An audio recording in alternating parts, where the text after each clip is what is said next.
Good afternoon and welcome to KAFTAN TV. Yes, equally. Welcome to our flagship program, The Polity, transmitted every day of the week, 2 p.m. to 3:30 p.m. And this is where we talk about serious national issues, issues that are germane to the corporate existence of this country sometimes, and then issues that challenge us as a nation. And that is where we're going today. We'll be talking about illicit drugs. Yes, that nagging challenge that has refused to go. Almost everybody is involved now. You'll be surprised the level at which the illicit trade and consumption of drugs has taken this country. Many people are hooked on drugs, and there are so many of them. You probably heard the names of some of them. Don't ask me. I really don't know, but I know that there is one they call skunk.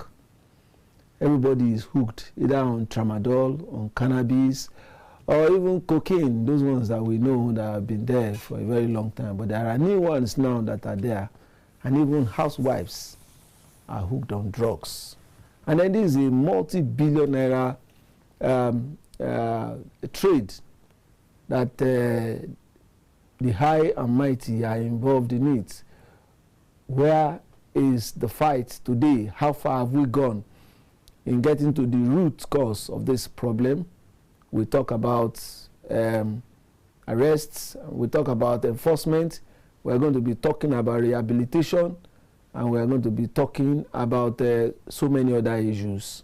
So today, we shall be talking the NDLEA, yes, that national body charged with the responsibility of fighting illicit drug trade in this country.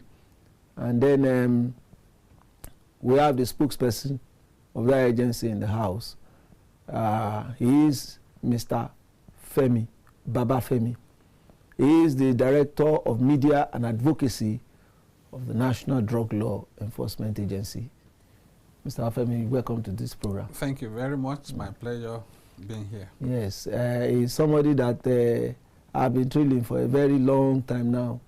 So it took so many of us in KAFTAN TV to get into this program today. But the bulk of appreciation goes to him for having time out of his very busy schedule to be part of the program today. I am Segun Ojelade. I welcome you to the Polity this afternoon. Now, drug war. It's like it's an unending challenge in this country.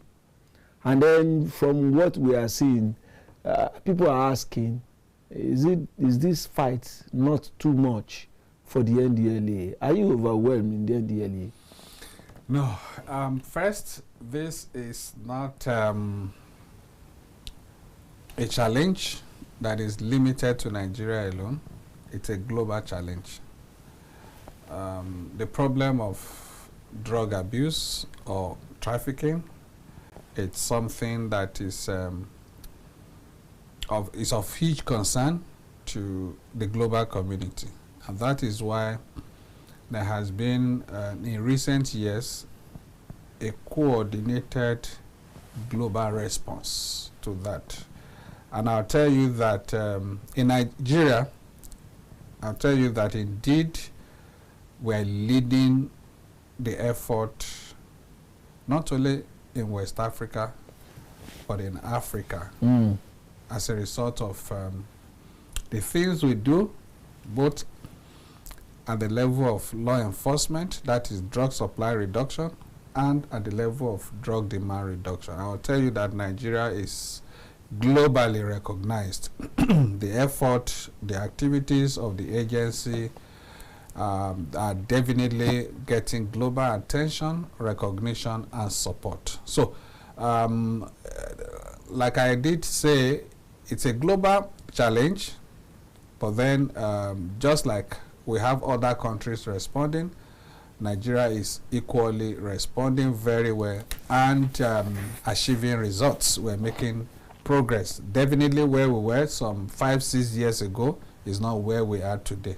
That means whether you talk of in terms of, like I said, drug supply reduction, when you look at the huge, the supply reduction, that area that covers arrest, seizures, investigation, prosecution of offenders. While on the other hand is the demand reduction, which covers sensitization, awareness creation, mobilization of the citizenry of all the stakeholders, as well as which all boils down to prevention, and then you also have treatment, counseling, and then reintegration. So that's the area. That's just as it says, where we do everything, put in place strategies to cut the demand for illicit substances by the population, while on the other hand, we cut access and availability. That is supply reduction. Yeah, supply That's reduction. where we cut access and availability of these illicit substances. And I can tell you,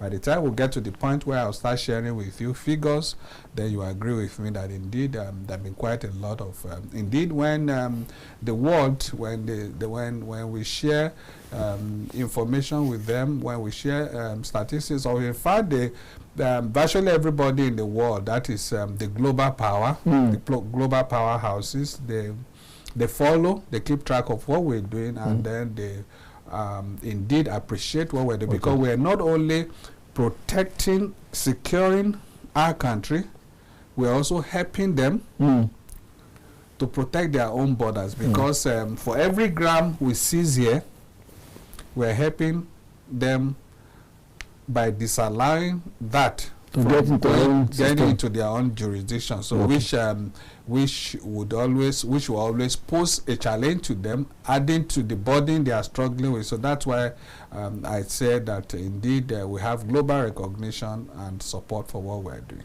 Okay. I told you that you are the one that will supply the ammunition with which I will prosecute. No, just go ahead. I'm here for you. You've said so many things that we need to take a look at in the course of this program. That's fine.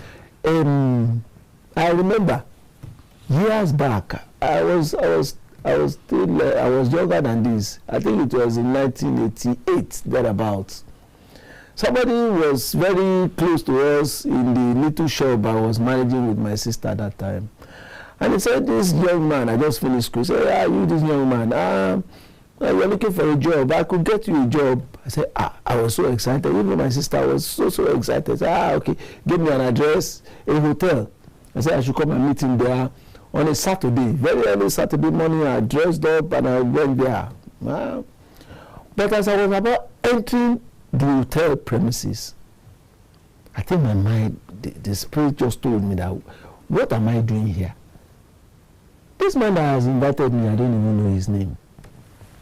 And this hotel is look dingy, one kind. What am I going there? So I turned back. It was later I realized that that is the cartel. I was a member of the cartel. Those people, the big time drug dealers, that use hapless individual like I was at that time. People say those are the people, those hapless, small fry that NDLA arrests. While the big ones are out there, still recruiting innocent small boys. Yeah, at times you get a 90-year-old that you say he has a hemp farm. 90-year-old. A driver just loaded with hemp and going, I know you have made seizures. Where are those that are funding this list? Very good question. Now I'll disabuse your mind. This with facts, figures, and instances. Now I'll tell you that in the last couple of, let's say, just let me refer to when the period of the birth of the new NDLA, that's under Brigadier General Mohammed Buba Marwa, retired. I'll tell you, within the space of the short time he had spent in the agency, we've made about 70,000 arrests Wow. 70,000. I'm not talking of 700, 7,000. 70,000 arrests. And that 70,000 arrests had given us almost, seizure of more than 11.5 million kilograms of assorted illicit substances. Now, of that, you see, over the years, people have been, I'm sure this question came from the background of what has been over the years when only the mules, the traffickers are being arrested. But I can tell you that with the new Ndlea, for every arrest that is made, the agency doesn't stop there. That's for the arrest, for every arrest of a trafficker or a mule that is made, the Ndlea, the new Ndlea doesn't stop there. We go all the way, just as we're talking now. I'm telling you, for every day, the Ndlea of today is busy tracking every cartel responsible for every trafficker that is arrested. That is for any trafficker, for any of those people. That's what you know. We don't rest there. There are some people for years, for months, we go after them because these are layers. Even the people you arrest, they don't even know who is the actual owner. And so it takes a lot of professionalism. It takes a lot of resources. It takes a lot of deployment of technological tools, and take a lot of intelligence gathering, surveillance, and all of those combined together to be able to get to the last man. I'm telling you, we have dismantled hundreds of cartels. I'm sure. I don't want to be mentioning names, but then every time we have, for instance, recently we did one where we arrested a shipment going to Australia. That shipment was worth 5.3 billion naira. That's in foreign currency. That street value of that, where it was going to Australia, it was worth 5.3 million Australian dollars, which when converted there, more than 5.3 billion naira.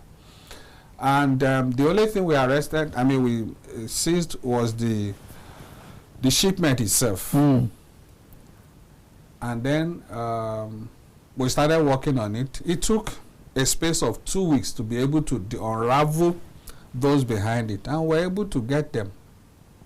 Yeah, so we're able to get them. Not only getting them, we just from one person to the other, without them knowing. Do you understand? Within a space of 2 weeks. It's something that it's just put it on your DC to come out. We just in Lagos there, we arrested one in Lekki. We arrested the other one, and we were able to get the house where they normally handle all the packaging of these illicit substances. And these are people that have been, these are people with mansions. Yes. I was about asking you that. Although you may not want to mention names. Yeah, because... But who are those behind this thing? Who are they? In terms of, are they politicians? Are they businessmen? Are they even in the military? Are they who are they? It doesn't exclude any class. We have arrested those in politics. We have arrested law enforcement. At the moment there is a very senior security chief that is still behind bars as we speak. That was a very popular case, which you know. And many more like that. And apart from that, business people.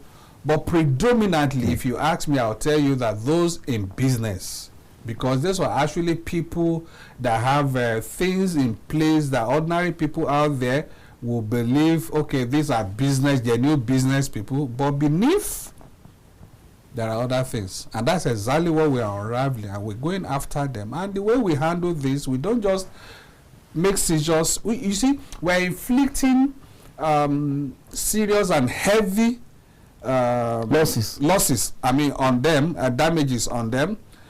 But then beyond that, by seizing those, because they invest a lot on those things, by seizing them, we're inflicting a lot of running them out of business. Yes.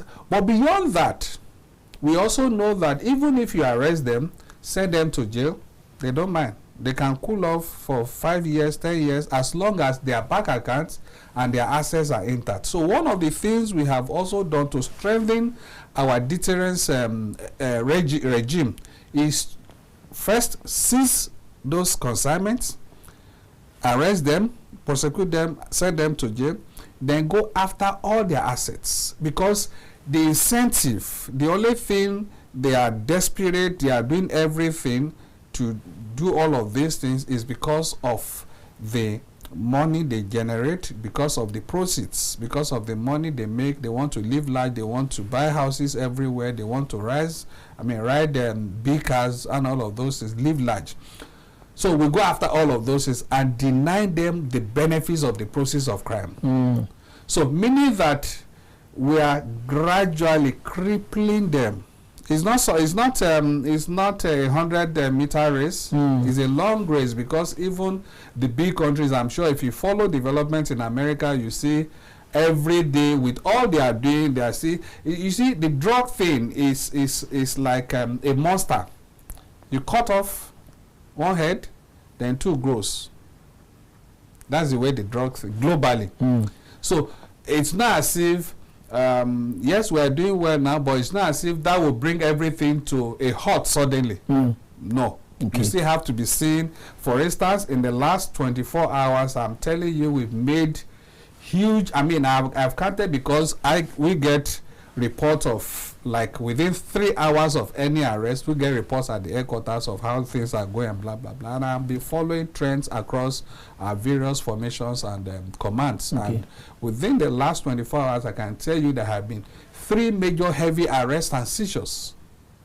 And these things are still ongoing. They are still unraveling. So, indeed, we don't just go after the moves. I can tell you, within the same period, within the last 56 months, we've had more than 100 barons netted. 56 months? Yes, we've had more than 100 barons netted. And these are things that can be fact-checked. Okay, now, before now, when the drug trade started in Nigeria, they say, we are a transit nation. Yes, meaning that we are the ones supplying. But now, we are a huge consumer nation of drugs.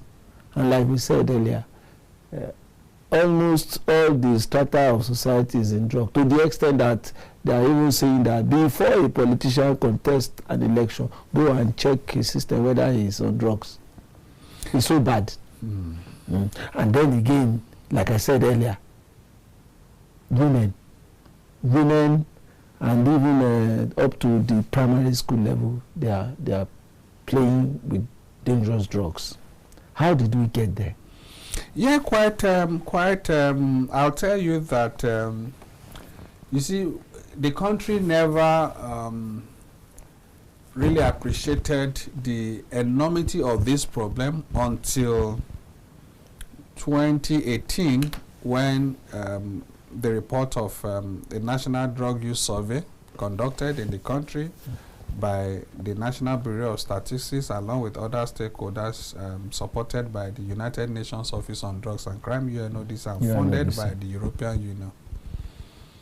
Until that report was published in 2018, that actually gave the country the grim picture of what the drug situation in Nigeria was. And that's still what we are, even though we are there are ongoing efforts by the Ndlea along with other stakeholders to conduct another one to reassess the situation, because there are quite a lot of dynamics and quite a lot of things have happened, have taken place, but then we need to reassess where we are and then map out how to move forward. So that report showed that indeed we have 14.3 million Nigerians aged between 15 and 64 who have been abusing illicit substances. And that is outside of alcohol and tobacco. And out of this, because I know this question will get to it, so let me answer it ahead. Out of these 14.3 million Nigerians, which in actual sense represents gives us a prevalence rate of 14.4%, which is almost 3 times of the global average of 5.6%. Wow. So that shows indeed when really a big mess. But then you, like I was saying, because I know this question will come up, out of this 14.3 million, 10.6 million of them abuse the most commonly abused illicit substance, that is cannabis. Cannabis. So Cannabis sativa. Yes, I mean there are different strains, like you were trying to describe earlier. There is the sativa, which is the locally grown one. Yes. That's the one we call weed, marijuana, or what have you. Then there is also the ones that are imported, called loud. Now there is Canadian loud. There is another loud that comes from the US. There is another loud that comes from Ghana here. And then you have the Ogapatapata of them all, which is synthetic. That is Colos, the one that is Colorado, which on the street is also called Colos. So that's a very dangerous one. So that gave us a very grim picture of what the drug situation in Nigeria, that's report. And then, but fortunately, the Nigerian government didn't go to sleep over that. That created some reawakening within the system, and that necessitated the setting up or the establishment of a presidential committee called the Presidential Advisory Committee for the Elimination of Drug Abuse, PASIDA then. And coincidentally, the person that was appointed to chair that committee is the current chairman, chief executive of NDLEA, that's General Marwa. He was the one, and it was following that assignment, wherein they made recommendations on what the things to do and what have you, that obviously led to his appointment as the chairman, chief executive of NDLEA. And since then, it's never been a dull moment, that I can tell you, because like you rightly said, over time, just as it is again anywhere in the world, there is always, when you talk of transit, it's just like the person, okay, let me create this analogy. When you cook, let's say for instance you are cooking to sell, to serve others, you want to test. Do you understand? So that's exactly what happens when you describe the community as a transit hub, because out of the bulk that is being taken, that's the transit hub. It's a point where these things are passing through and being distributed to other places. Some of these things also, they are not manufactured or produced in Nigeria. They come from other places, Asia, the Americas or Latin America, to us, and then through us circulate to Europe, just to it's a disguise. Yes. Because if they are coming, because those places those destinations are already flagged as source countries. Now, to disguise the origin or hide that something is coming, then they take them to another place, which made Nigeria a transit route. Okay. And then from here back to even, for instance, America or Europe. But then out of that you see little drops. Yeah. So then, and gradually the things that were just passing by, we started to play with it, consume, and then. But then we're glad that I'll tell you that indeed, like I said, there have been relentless efforts to mop up these things, and not only to mop them up, but we work with our global partners. When I'm talking of global partners, the best in the world. Talking of the International Narcotics and Law Enforcement in the US, INL. We work with Drug Enforcement Administration in the US, that's the USDA. When you come to Europe, we work with Home Office International Operations in the UK, Border Force in the UK, National Crime Agency in the UK, we work with German police, we work with French police, Canada. We work with all of them, we work with Brazilian police, we work with General Directorate of Narcotics Control in Saudi Arabia, we work with NCB, that's Narcotics Control Bureau in India. So all over the world, all of these places, we work with them because, like I said, there is a coordinated global effort, because this is not what any nation can respond to in isolation. So you have to work with, and that's why we're getting results, because we're building synergy network and creating partnership with all of these people, so that as a result of that, we share intelligence, they give us information, they support us in diverse ways, logistics, training, capacity building, and a lot of other ways. And we even conduct joint operations in a lot of instances, and that's why we are always ahead, because when you see the kind of the way these people conceal drugs, yes, you wonder how did they, I mean, I've read a lot of comments online where people say, no, nobody can tell, nobody can tell me otherwise, that Ndlea uses juju. Sometimes they say yes, sometimes they say it's true, you guys use juju. No. So I have seen all of those things that people say we use juju and all of those things, but I can tell you that indeed this is a result of good leadership. I'll tell you that, good leadership, very proactive, committed leadership, and professional workforce with backed by intelligence. I'll tell you, the new Ndlea, all our operations are intelligence-led. We don't just move. When we move, know that we have reasons to move. And when you talk of intelligence, we're also talking of deployment of modern technological tools. Okay. I can tell you that the Ndlea of today has those capacities. Okay. We've had stories that the porous nature of the Nigerian border. So even the customs are complaining.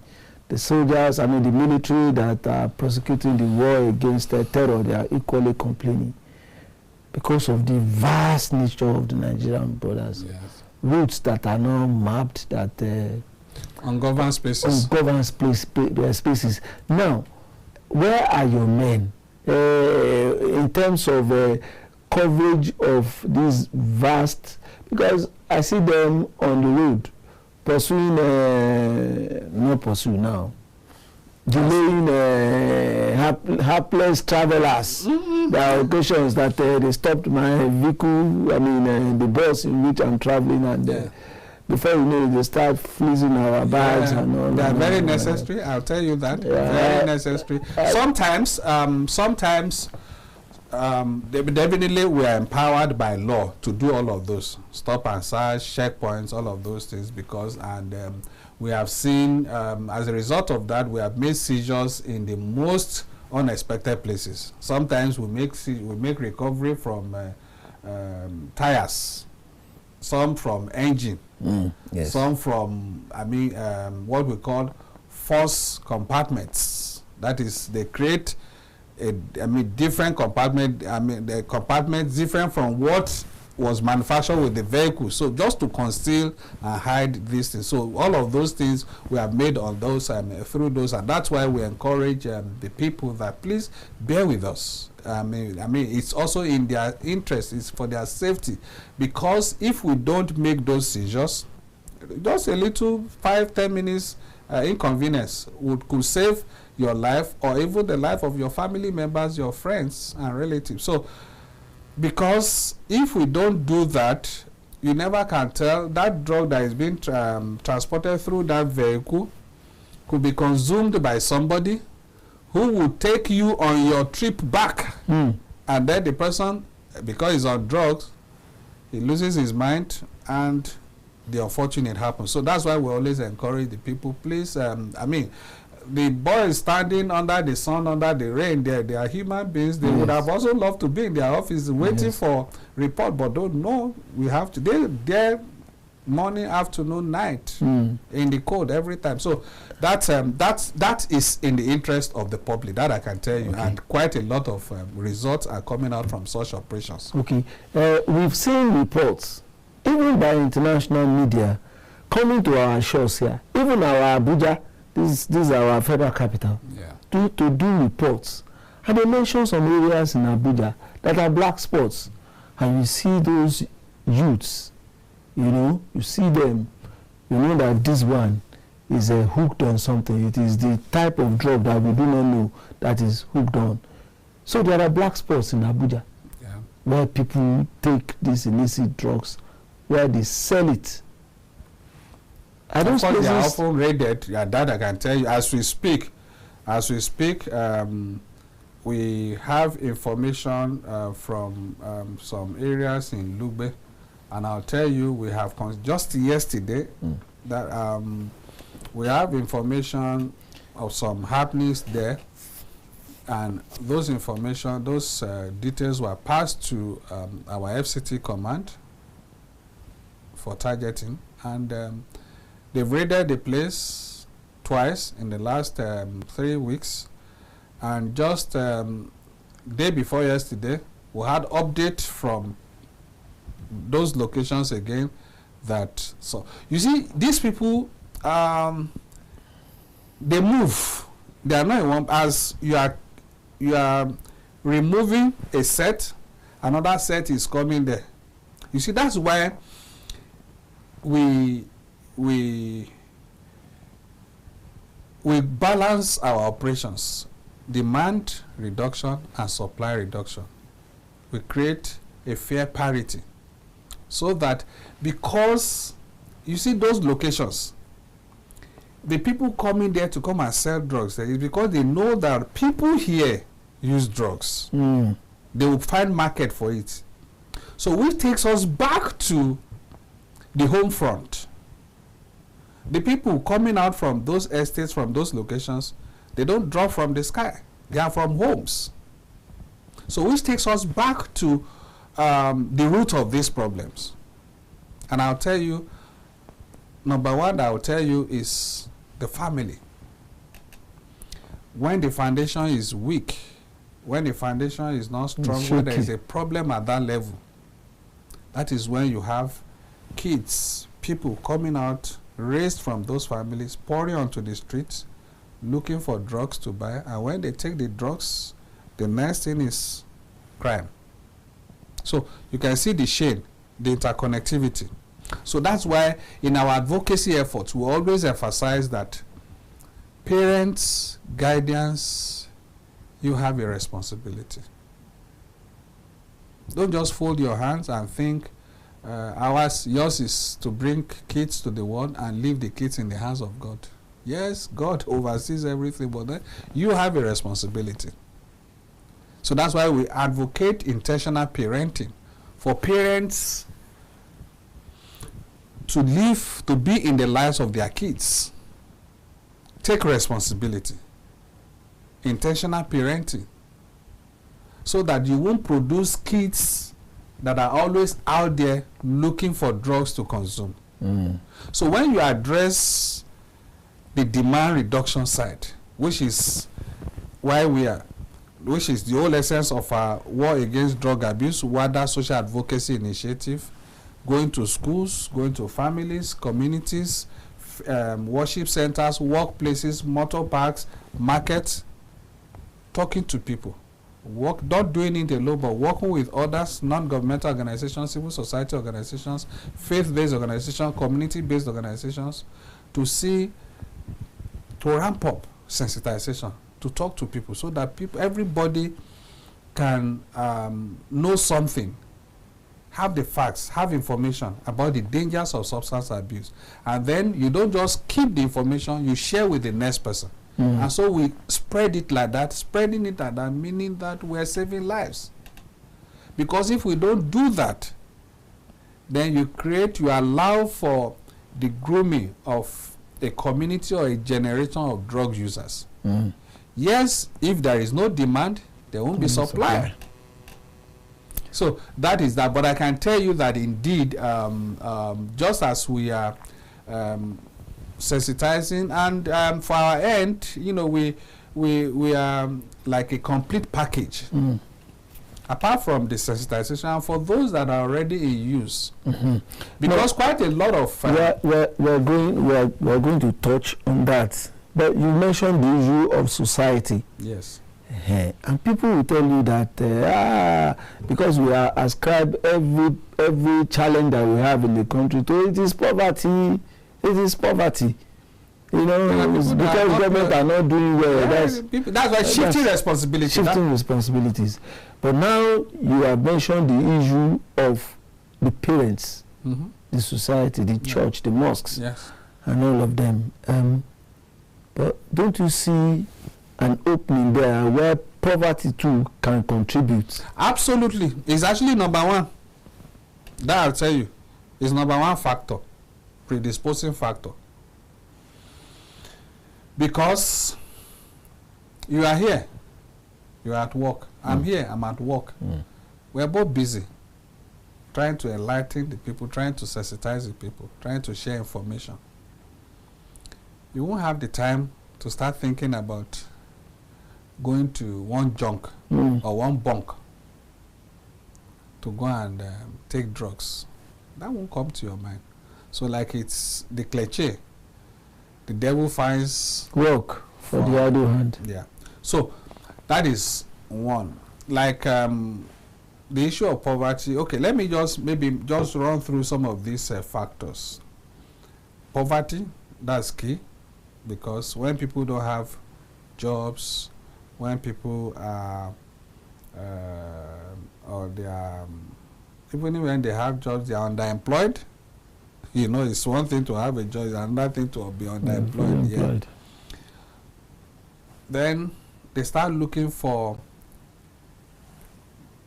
they go into they go into anxiety, they go into a lot of, some of them into depression, and to be able to suppress their frustration, their anxiety, or the kind of emotional torture, psychological torture, pain they are going through, so they resort to these illicit drugs. That's a fact. But we are glad, at least today, that the government of Nigeria is doing something about tangible about poverty alleviation, whether you talk of even students who are in school with the loan, the schools with loan thing. Yes. And then you talk of the agricultural, the reforms in the agri sector, people. And recently we had a very good meeting with the Honorable Minister of Agriculture. That's the leadership of Ndlea. General Mara led some of us to that meeting with the minister, where there were proposals on the partnership between Ndlea, and so that some of the people we are rehabilitating can key in to some of the agricultural schemes, so that, because it's one thing for you to rehabilitate people, it's another thing for them to go back to the same condition that actually led them into the substance abuse. That's where the relapse comes in. They relapse again. So we're working with the Ministry of Agriculture, Federal Ministry of Agriculture, to see how, in the course of rehabilitating these people, before they are discharged and reintegrated, they are keyed into some of the agricultural schemes already put in place by the federal government, and the minister agreed absolutely. So that when these who are out, they have something tangible doing already. And when you are busy, you won't consider going to, looking for where to sniff something or drink something or pop pills. Yes. That's that. But beyond poverty, there are also other factors. Like the family issue that I said. There are quite a lot of homes where, because such homes are broken, divorce, parents are no longer together, all of those issues constitute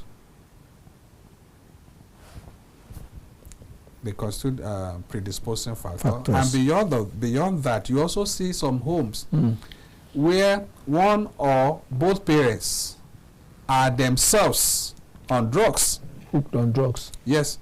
It starts from what a lot of us overlook, that is sending the young people to go and buy cigarette for you, Yes. sending them to go and buy bottles of beer. Buy beer. A lot of parents do that. They sit down in their living room, ask their kids to go and buy bottles of beer, and then I run those errands too. oh, God bless you. Don't forget that our parents are our first role models. Yes. Whatever they see you do, if you check your home, you probably see that one or two of your kids are interested in broadcast or communication. Do you understand? One is with NTA. God bless you. You can see what I'm saying. I'm telling you. So we are our kids' first role models. So it's whatever they see you do. And the ape. Yeah. So when these young ones see their parents smoking and drinking, they wait for you. And more often than not, they are still the same set of people you call, come and pack these things away. Yes. When they pack them away, get into the kitchen, Whoosh. they try to see, no matter the little remaining there, they try to taste it to see there must be something nice that my dad enjoys. So let me also try it. Okay. So that's exactly where it starts. That's the level of experimentation. And before you know it, that thing no longer intoxicates him. Then he needs something higher. And that is how it begins. And then it also gets to a point where what he gets from your remnant doesn't satisfy him. Yes. He starts looking for means to get money, and then he goes to your wardrobe when you are asleep or when you are out of the house, start breaking in, trying to see what he or she can steal to be able to live your lifestyle. Okay. So that's another factor. Yes. Then you also have some gene.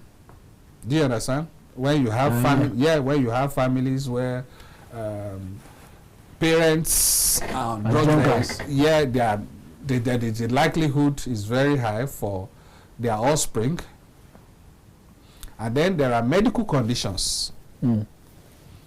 Medical conditions in the sense that there was we have a program that we called an advocacy YouTube-based program that we produce in my department in the Ndlea called NIGCOMSAT. NIGCOMSAT is bringing people with lived experiences, either in recovery or fully recovered, to come and share their stories so that others can learn from their mistakes, and so that can also give hope to those who are still in such situations that they can also survive it. And one of those stories being shared by one of people that we brought on that production, he did say that his own case, he was taking care of his mother who was on certain medications for an ailment, to treat an ailment. And then he discovered that anytime his mother takes that drug, she goes to sleep. And then him there taking care of the mother at a point also felt he needed this thing that makes my mom goes to sleep and totally oblivious of the issues that I had. So he too started experimenting with that thing and discovered that okay, this thing can also make me sleep the way my mother is sleeping. It works. That's how he also got hooked.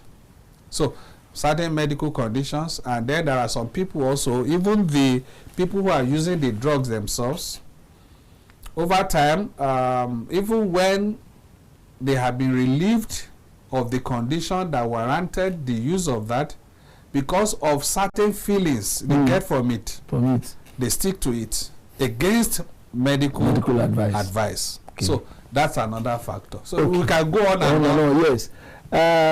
Thank you very much, Mr. Babafemi. The program is The Polity, and we're looking at the drug war in Nigeria. My guest is still in the house, but for now we'll take a short break so that I can sip some water. We'll be right back.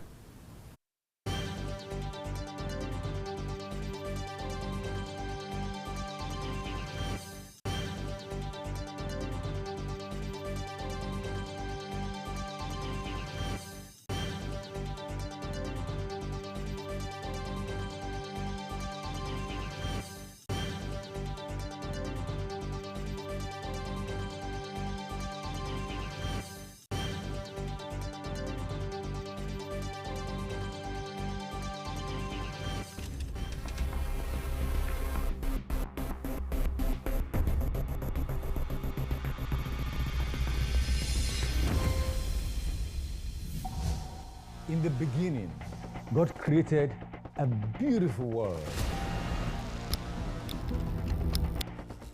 3, 2, 1. Action. And that's why, at KAFTAN Television, we imagine a beautiful world.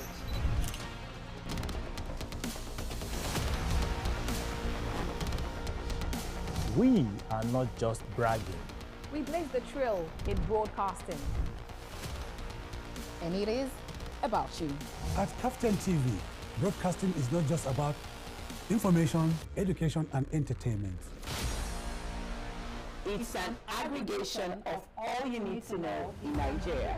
And around the world to create signal. At KAFTAN Television, we have all it takes to be on top in broadcasting. Our mission is simple: to project Africa in a truthful yet positive manner. Wait, we're coming to you in style. Here we are, starting from September. Look at what the facts are.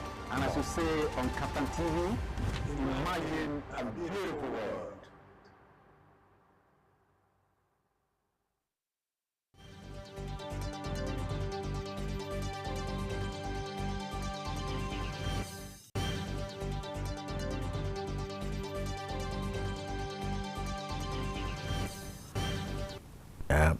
Thank you very much for staying tuned to KAFTAN TV. The program is The Polity, and we're talking about the drug war in Nigeria. Is it right to say drug war? Mm-hmm. That's what it is, because we're not taking it lightly. Okay. Now, Ndlea is not taking it lightly. That's why we have the spokesperson of that agency, Mr. Femi Babafemi, in the studio to answer all your questions. He's been answering mine. But you can be part of the program by calling in. The number will be displayed on the screen as we normally do on this program.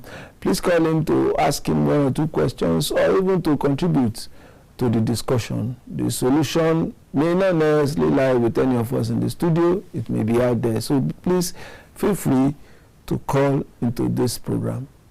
Thank you. Now, Mr. Babafemi, we do hear that so number of hectares of farmland have been destroyed in Ogun State, in Ondo, and all those places, especially in the southwest. We have a hemp farm, and people say that okay, this cannabis, marijuana, yes, that in some countries that this is good crop, can make money from it, but every now and then we see Ndlea setting them alight. Are we not thinking of utilizing them? They can use them for medicine, we can use them for so many things. Why are we wasting them? All right, thank you very much. That's a very complex question, or a very complex area, and I'll explain that to you. Indeed, when I was giving you the statistics of some of the facts from the National Drug Use Survey that was published in 2018, yes. I did tell you that that survey identified 14.3 million Nigerians who had abused illicit substances the previous year, and aged 15 to 64, meaning that, I mean, you and I know that today you have people below 15 that are abusing, and you have people above 64 that are abusing. So meaning that there is still some gap there. But then that gives us a very perfect, very good picture to work with. And out of that 14.3 million, I told you that 10.6 million abuse cannabis alone. And I'll tell you that from the 11.5 million kilograms of illicit substances that we have seized so far, almost 70% of them is cannabis. That's huge. It's huge. That's huge. And there is no denying the fact. So all of them grown locally? No. Okay. But majority grown locally. That's not the, I mean, there is no disputing the fact that cannabis causes psychosis, has a lot of consequences for users. There's not, that's established. Meaning that don't forget that there is a nexus between the use of illicit substances and the security challenges we have in parts of the country. Yeah. So there is a very strong nexus, because no ordinary person in his or her right mind, in his or her right senses, will go out to abduct people on the highway or to abduct people from their homes.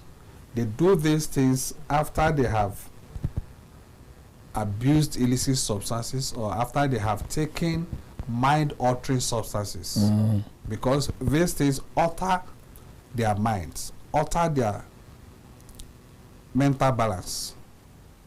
They begin to see elephants as insects. Yeah.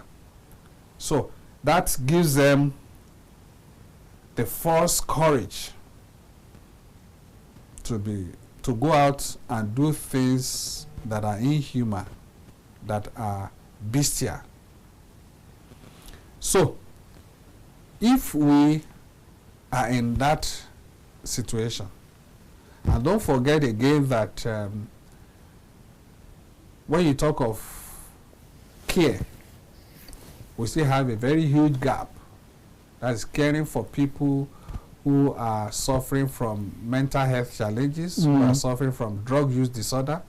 As we speak today, the Ndlea has 30 treatment and rehabilitation centers in our commands across the country. They are all fully occupied.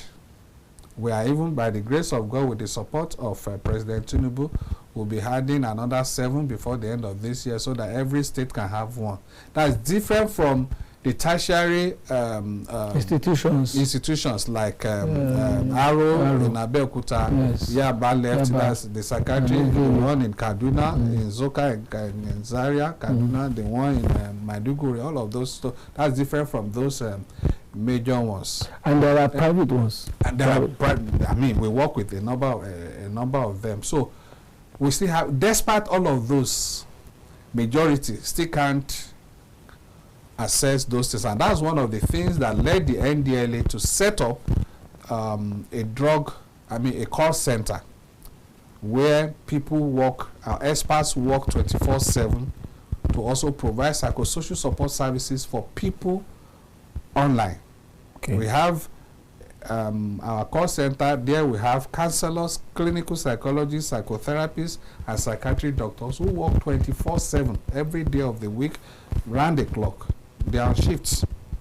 So what they do is, all anybody from any part of the country needs is to call our toll-free. We have a toll-free helpline there, 0800 1020 3040. The number again is 0800 1020 3040. Anybody. Is that not too long? No, it's a 12-digit number. It's easy. That's why I call it in a way that it's easy. 0800 10 20 30 40. Terrific. Yeah. So you call it from any part of the country. These are your issues. They will attend to you. Okay. They will engage with you and put you on them.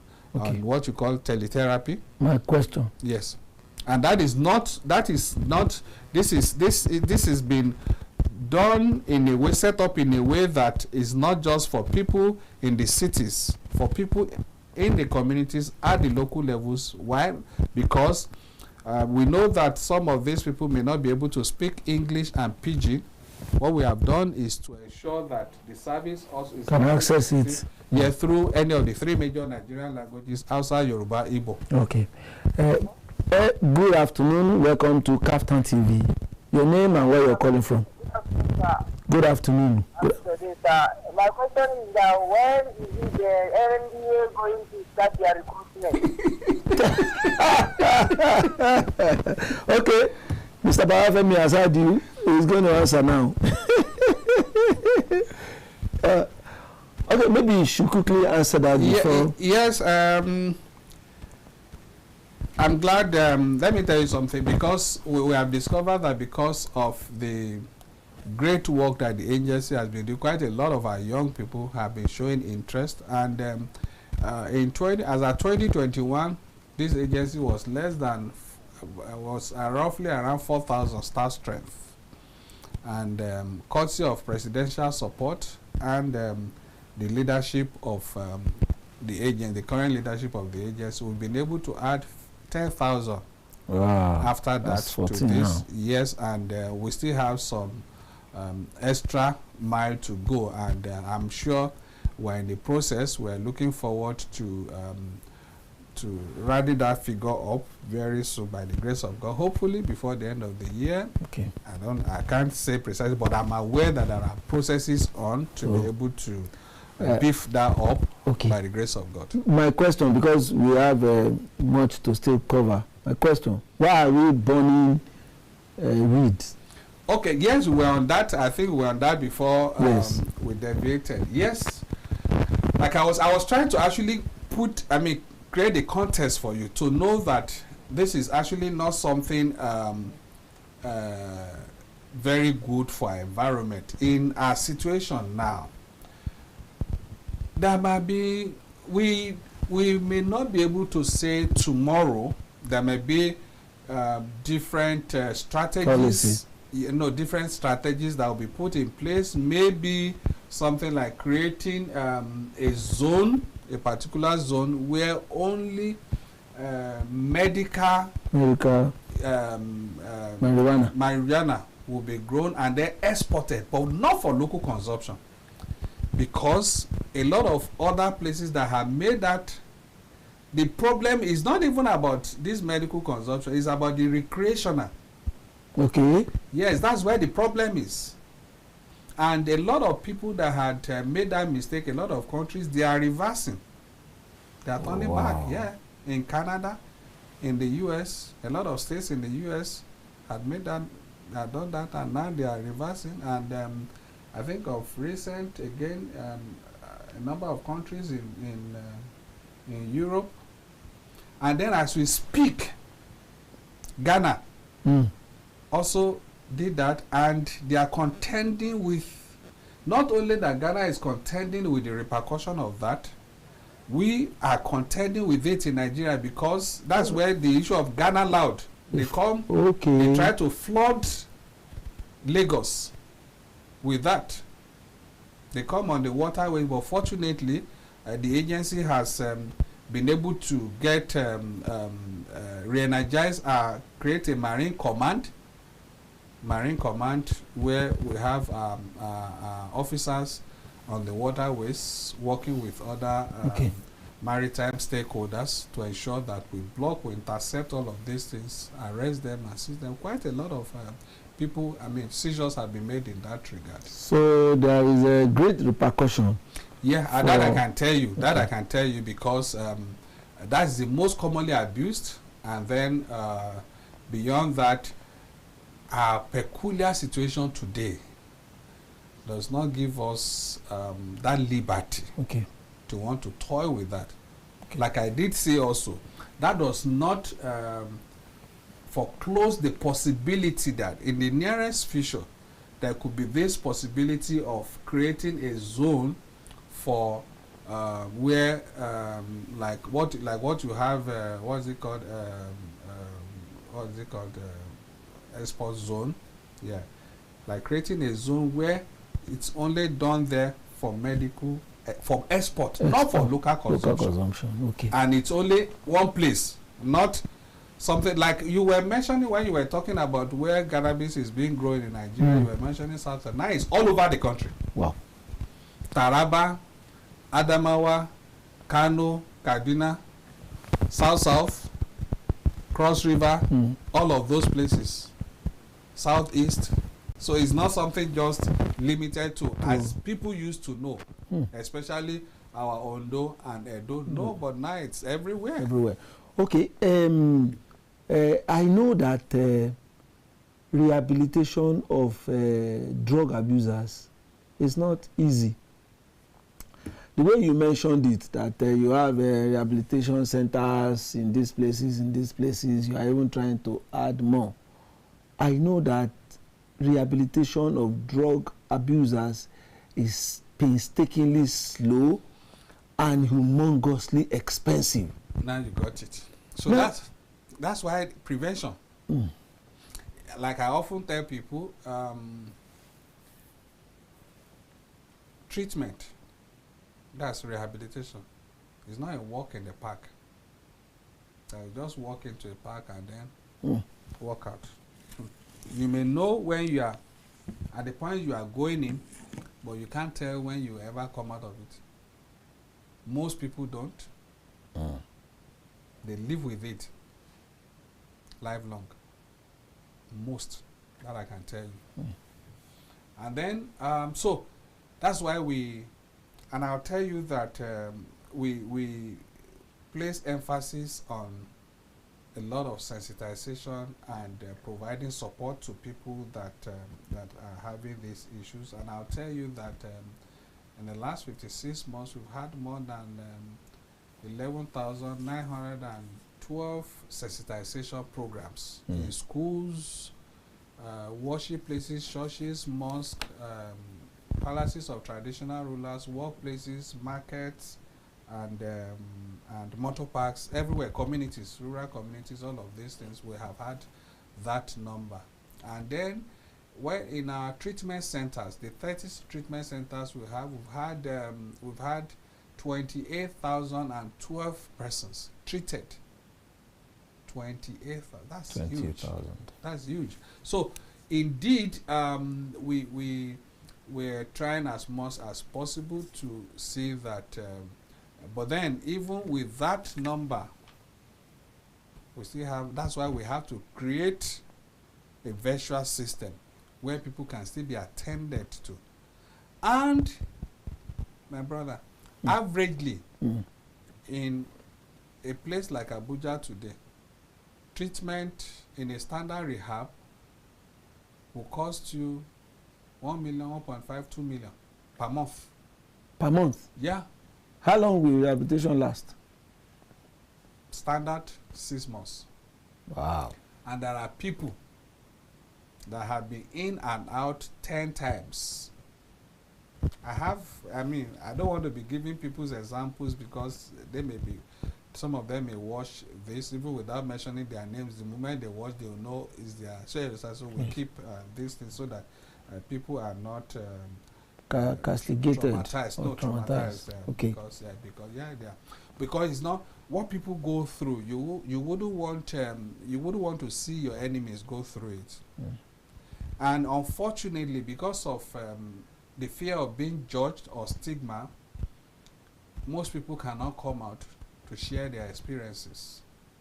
And that's why we commend those that have the courage to come out to share their experiences. If you watch our YouTube channel, that's Ndlea TV, we have quite a lot of these stories there where people with lived experiences or even those still in recovery come to share you.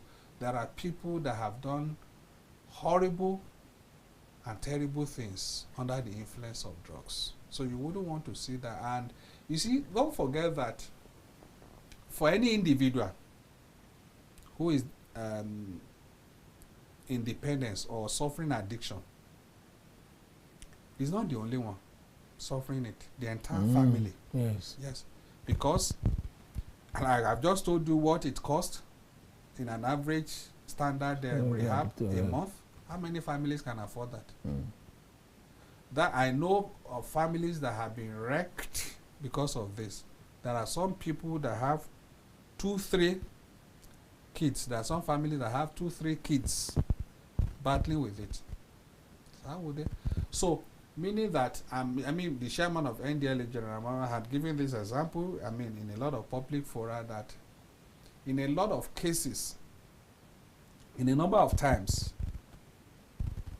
parents had had to tell him, highly placed people, that they cannot go to bed unless their own kids come back from their outing and go to bed first, and the man is sure that his son is in bed. Has locked himself up, gone to bed before he can go to sleep, because he's afraid that if he goes to sleep before the son comes back, he may not wake up in the morning, because you see the man comes with a knife or something to slaughter him. So they are perpetual, they are traumatized. Apart from the stress, the trauma of the financial burden on the family, taking care of these people, there are some of them, there was one that after he has sold virtually everything, took the father's laptop that cost over 3 million naira. I think he sold it for less than 300,000 naira. Because he needed, when that urge comes, they can sell their parents to buy these drugs. So it's traumatizing. It's not just only depressing to see your loved one go through this. It denies you of the resources to take care of other people in the family, to take care of other needs of the family.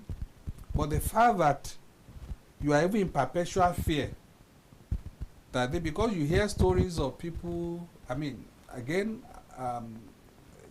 the chairman of Ndlea had also mentioned in a lot of public fora that a number of times, because I don't even know whether he sleeps, honestly, that's the truth, because we walk around the clock, and then still people will still call him that they are the husband of their daughters. Wow. Chasing their daughters around the house with knives, with cutlass, with bottles, all those kind of things. So please, can you send people to come and rescue? Those kind of things. So which parent will be happy to receive a call from her daughter who is newly married, that, Daddy, please help me, my husband is chasing me. After those guys have consumed, or they've gone out, so they've consumed illicit substances and they are back. Their mind is altered already, and then they begin to do the... Now, the other time I mentioned that people are advocating that politicians seeking public office should be tested. Yeah, it's an advocacy week. Now, not only politicians now. Yeah. You just told us about a newlywed. Yeah. Who are those that Ndlea would rather advise should take drug tests? It's everybody. Our advocacy cuts across everybody. When we started this advocacy, when I remember very vividly when General Moore started pushing for this in 2021, he indeed started by saying that students, and we are glad that just recently we have a very proactive minister, that's the Honorable Minister of Education, Dr. Maruf Tunji Alausa. Yeah, we went to him. The chairman of Ndlea led some of us in a meeting with the minister, and virtually everything we presented here. One of those things we presented is, even though a lot of schools have adopted that policy, drug test, one of the things we do is we realize that there might be, when you generalize it, and already there are quite a lot of these substandard or fake testing kits out there which may not give the results. So the Ndlea we work with technical partners to develop Ndlea testing kits, something that can give you that can discover 15 to 18 substances. So, and we make that available to all our commands across the country, and it's developed in a way that an individual, I have even given as gifts to my friends, as in your home, you can apply it on your kids, on people with you, just to ensure, especially when you are in doubt that this individual is probably already experimenting or taking drugs. Why that is important is early detection. When you detect early, you are able to provide, because it's easier to attack, to treat at that level before it gets to dependence, which is the addiction. When it gets to that addiction, a lot of things had been altered in the system. It's just like you saying you want to treat high blood pressure. You understand what I'm saying? Yes. So it's better to not get there yet. Manage it at the level when it's still experimenting or still habitual user, all of those things. But the moment it gets to the point of addiction, it becomes a serious, complicated medical issue. Okay. So from the work you are doing in Ndlea, why do you think women are hooked on drugs? Now, for instance, this is a complete housewife. She doesn't go anywhere. We have very many of them in some states in the northern part of this country. Full-time housewives. Doesn't go to, has limited friends. What can predispose them to taking drugs? And like I said, very many of them these days. Okay. Before I come to that quickly, let me round up on the advocacy for drug integrity test. That's what we call it in Ndlea. Yes. We're pushing for students to do that. University students, secondary school students, everybody to go through this. When as a condition for admission, a lot of universities have adopted this, public and private universities, that I can tell you. But now with the Ministry of Education taking it as a policy, and in fact at that meeting, the minister announced the establishment of a drug use prevention unit in the ministry itself. Then we also advocated for people, prospective couples, to also go through this as part of the requirements for the wedding, because they go through genotype, they do conduct genotype tests, HIV/AIDS tests. I mean, there is no law saying they should do that, but they do that for self-preservation.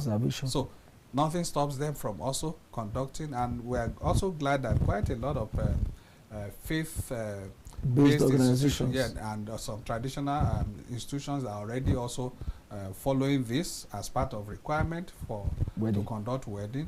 Apart from that, for people who are looking for jobs, and we're glad again that quite a number of government establishments have also adopted this, and even the private sector, they have also accepted this. It's a revolution we are driving, and it's really going around, that I can tell you. But because it's a medical issue, that's why we are not, it's not just, we're not, being loud with it out there, because you can't say, oh, we conducted drug tests for, even though where we do it ourselves, the agency, it's standard policy. Before you can be recruited, you have to go through it, and even periodically as officers, you are subjected to it. So that's a standard thing, and we're glad that a number of government institutions are also doing this. And apart from employment, even in some organizations, promotion in the military, before you promote or even go for certain courses, is a standard requirement. You have to undergo drug test. So that is going on fine, and we're just trying to see what this does, apart from the early detection, which would help to facilitate early treatment. It also creates some deterrence. When you know that before you gain admission or before you are admitted, you'll be required to bring drug-free, and even now, for some people, for some countries that require visa clearance certificate, visa clearance certificate from Ndlea, it's also part of the requirement. You have to undergo drug tests. So when you know that you are going to be facing this, that will deter you, restrain you from toying with it, because you know that there might be consequences. Yes. So that has some deterrence effect. So that's one of the reasons, that's one of the motivations, that's one of the major benefits. Apart from early detection, which facilitates early treatment, there's also the deterrence effect of it. Okay. So having said that, let's now come to the women. Yes. You are asking why women. Well, I'll tell you that indeed this is a challenge that has not left any country or any tribe or any gender Has not left them free. So quite a lot of factors are responsible. Depending on, for instance, if you look at a particular section of the country, not even particular section, let's look at generally polygamy. Yes. Is an issue for women. But predominantly in a particular section of the country, when people are at liberty to marry as many wives as possible, and then these people, they are married, they are left, and then the same man moves on to another, you know, that kind of a thing. These people go into depression, you know, for them to be able to cope, they look forward to, or they resort to abuse of illicit substances. Yeah. And that I mean, from our interaction, from statistics, that is already established. Then there is also the issue of poverty that's started there. So environmental factors, again, medical issue, family background, all those kind of things, they are all the same predisposing factors responsible. Okay. Earlier you told us that before now you had 4,000 staff. Now with additional 10,000, that's 14. But you have equally reeled out so many things that the NDLEA does. Manning the border, rehabilitation, arrest and prosecution and this and that. Is the number enough?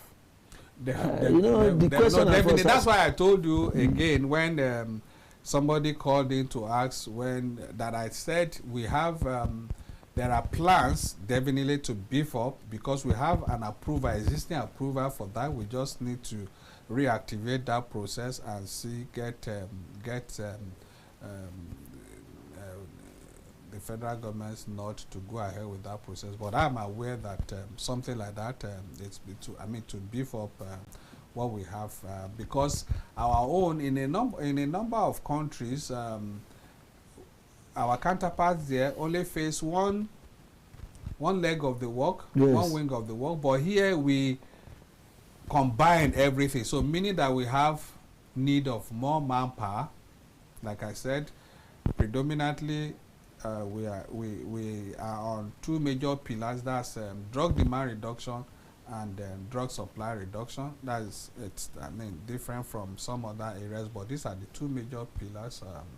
Fronts our work depend on, where we work mainly. So we have quite, and don't forget that we have presence in every part of this country, and we're also trying to be in every local government as much as possible, because we need intelligence. We need to work with the local communities, the stakeholders there, to ensure that not only in the area of enforcement, but to ensure sensitization and providing treatment for those, especially those who are starting before it gets to now.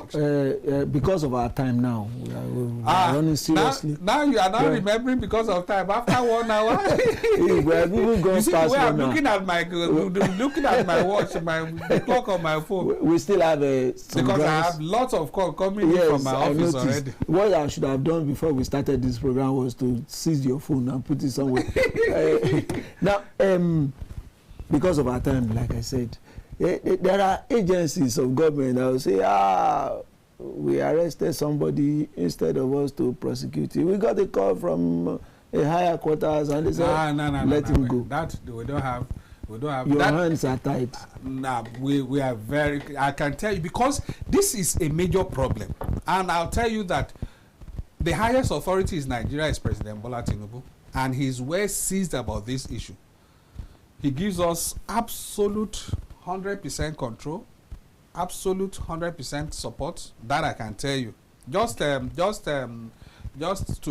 shortly before I got in here, I addressed a press conference. I think your station was there. Yes. Where we updated. We have even used the report at one. Thank you.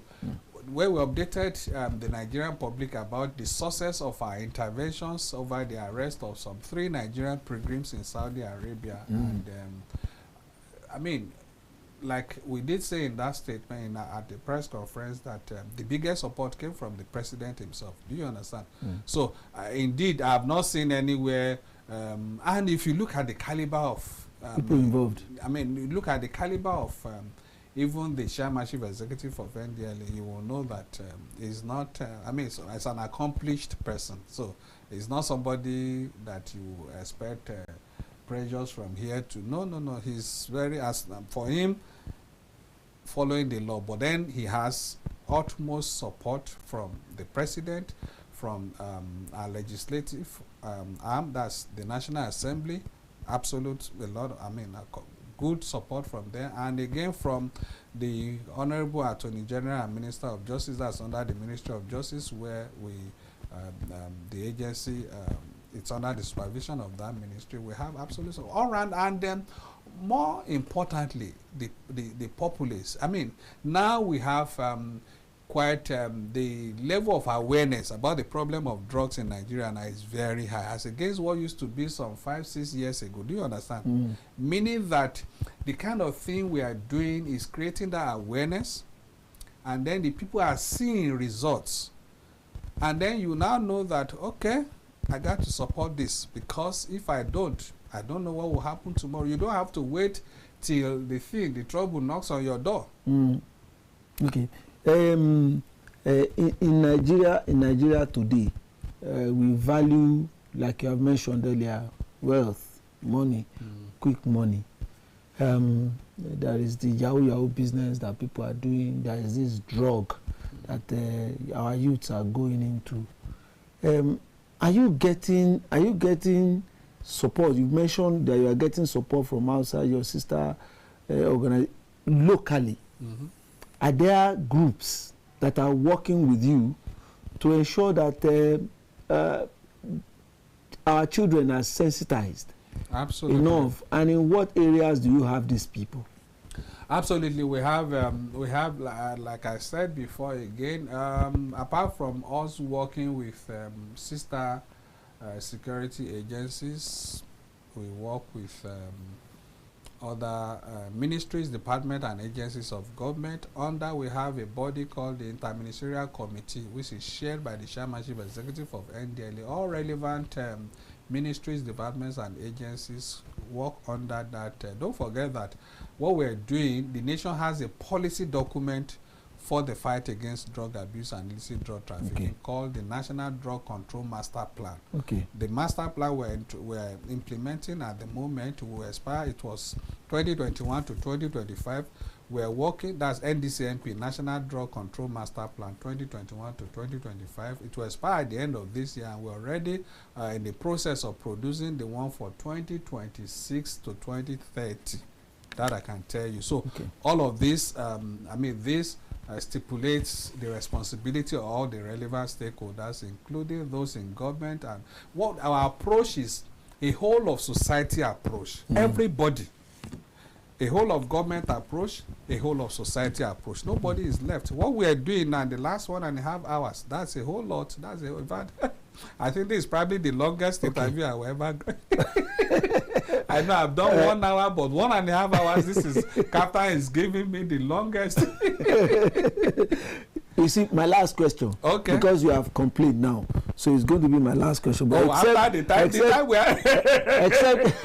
except you give me another ammunition. I will give you another ammunition again. Now, you are the only person that has come on my show, and you don't seem to have any challenges at all. Everything has been smooth from all that you have been saying. Don't NDLA have challenges or areas where assistance are still needed? You know that's not even. You know that's not even human not to have challenges. The best of societies still have challenges. Yes. Definitely, every organization has its own challenges. Like we say, the tax on our hands is huge and enormous. Like I said, we're getting good support from the president, from the National Assembly, from the relevant MDAs, but then because the volume of resources we need, I mean, we can't but ask for more. So that's there, and beyond that, definitely, like we say, this is not about President Tinubu, this is not about General Marwa. This is not about the NDLA. It's about us as a people, as a nation, as a country. So this problem is something that is a challenge to every one of us, and our response has to be collective. So that driving everybody to take that collective decision and collective action is what is our goal, it's our ultimate goal. So that tomorrow nobody will think, oh, somebody is moving drugs here or abusing drugs here. What's NDLA doing? What's the federal government doing? No, what are you yourself doing? Okay. Like I did say, we rely on intelligence for all our operations. So how many people will be ready? And we can assure Nigerians that information given to us, we don't even need who you are. I mean, quite a lot of that same toll-free helpline also serves as a reporting line. Yeah, a reporting line. You give information, it will be passed through the normal process, and our social media handles are also available, what we call DM, and we have emails, info@ndla.gov.ng. All of those platforms are available for anybody to provide information in our collective interest. In my magnanimity, you are ready to answer. It's because the time is actually gone. Yes. I want to thank you, Mr. Babafemi, for coming on the program and for how you have addressed the issues that we have been able to raise on this program.